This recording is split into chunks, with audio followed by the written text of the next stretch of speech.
Assalamualaikum warahmatullahi wabarakatuh. Perkenalkan, nama saya Muhammad Sehan Rizal.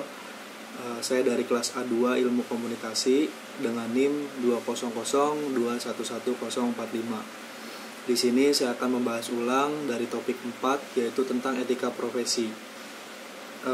Yang pertama ada pengertian profesi dan profesional. Para profesional dalam melaksanakan peran dan kegiatan utamanya sesuai dengan profesi. Ada contohnya di mana seorang montir sebagai profesinya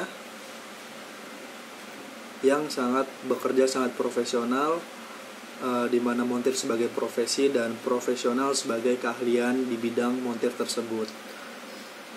Di lapangan, praktik dikenal dua jenis bidang profesi sebagai berikut. Ada profesi khusus dan ada profesi luhur. Profesi khusus ialah para profesional yang melaksanakan profesi secara khusus untuk mendapatkan nafkah atau penghasilan tertentu sebagai tujuan pokoknya. Contohnya profesi di bidang hukum, politik, kedokteran, dan lainnya.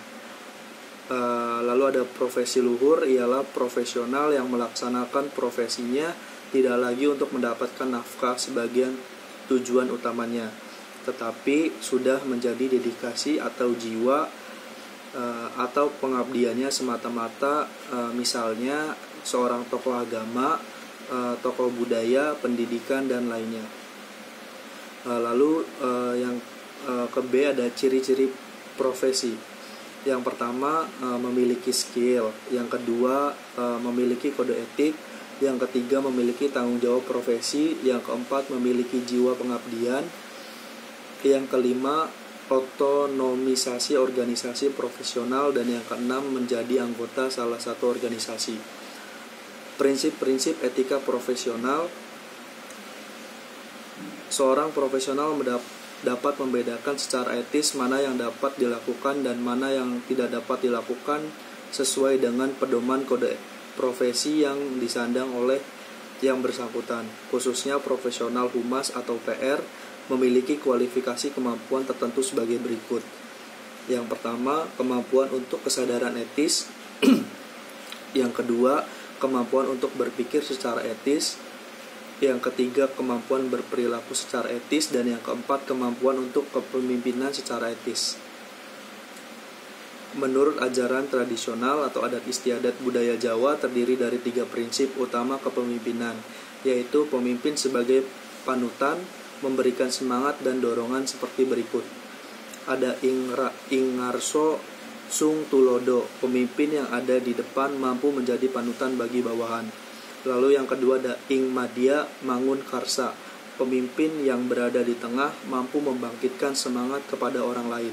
Dan yang ketiga ada Tutwuri Handayani, pemimpin yang berada di belakang mampu memberikan dorongan kepada orang lain untuk berani tampil dalam mencapai tujuannya. Seorang profesional termasuk bidang profesi kehumasan memiliki 3 prinsip etika sebagai berikut. Ada tanggung jawab, kebebasan, kejujuran, serta keadilan. Yang ke D, pernyataan humas PR statement bersifat konotatif. Acuan kode etik profesional humas secara praktik mengeluarkan statement press atau pernyataan pers untuk menyampaikan pesan-pesannya kepada publiknya. Humas mengacu ke pernyataan-pernyataan yang positif yang melalui avoid negative news and withdrawal publication. Sebagai contoh, seorang pejabat humas atau juru bicara spokesman suatu institusi atau organisasi tidak dibenarkan menyangkut suatu isu konflik yang terjadi atau secara sengaja ingin dipaparkan kepada publik tanpa izin pihak yang berkepentingan. Yang ke E, pengembangan profesionalisme. Profesional adalah memiliki kemampuan teknis dan operasional yang diterapkan secara optimum dalam batas-batas etika profesi. Syarat-syarat yang harus dipenuhi dalam pengembangan profesionalisme selanjutnya adalah sebagai berikut. Yang pertama ada pengakuan, yang kedua ada kriteria, yang ketiga ada organisasi, yang keempat kreatif, dan yang kelima kontor. Yang Ke F, ada etika penulis PR, bahwa perlu bagi penulis naskah bidang kehumasan atau PR writing activity untuk membangun suatu etika penulisan di media untuk melakukan komunikasi persuasif dengan menggunakan uji etika formula Thares, yaitu terdiri dari 5 prinsip-prinsip sebagai berikut. Yang pertama ada truthfulness, nilai kepercayaan yang tertuang dalam bahasa publikasi. Yang kedua ada authenticity, keaslian bagi pihak praktisi, PR yang harus dipertanggungjawabkan kebenarannya secara terbuka dan sumber yang jelas. Yang ketiga ada respect, menghargai dan menghormati kemampuan pemahaman dari pembacanya. Yang keempat ada equity, hak kewajaran dalam prinsip keadilan yang diperlukan untuk menyampaikan pesan persuasif yang baik kepada khalayak publiknya.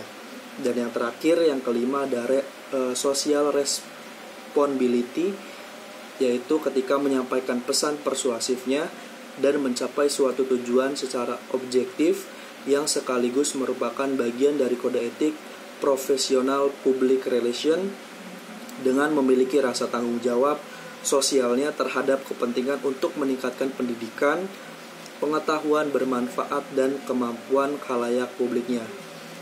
Sekian rangkuman dari topik 4 yang bisa saya jabarkan. Kurang lebihnya saya mohon maaf. Terima kasih. Assalamualaikum warahmatullahi wabarakatuh.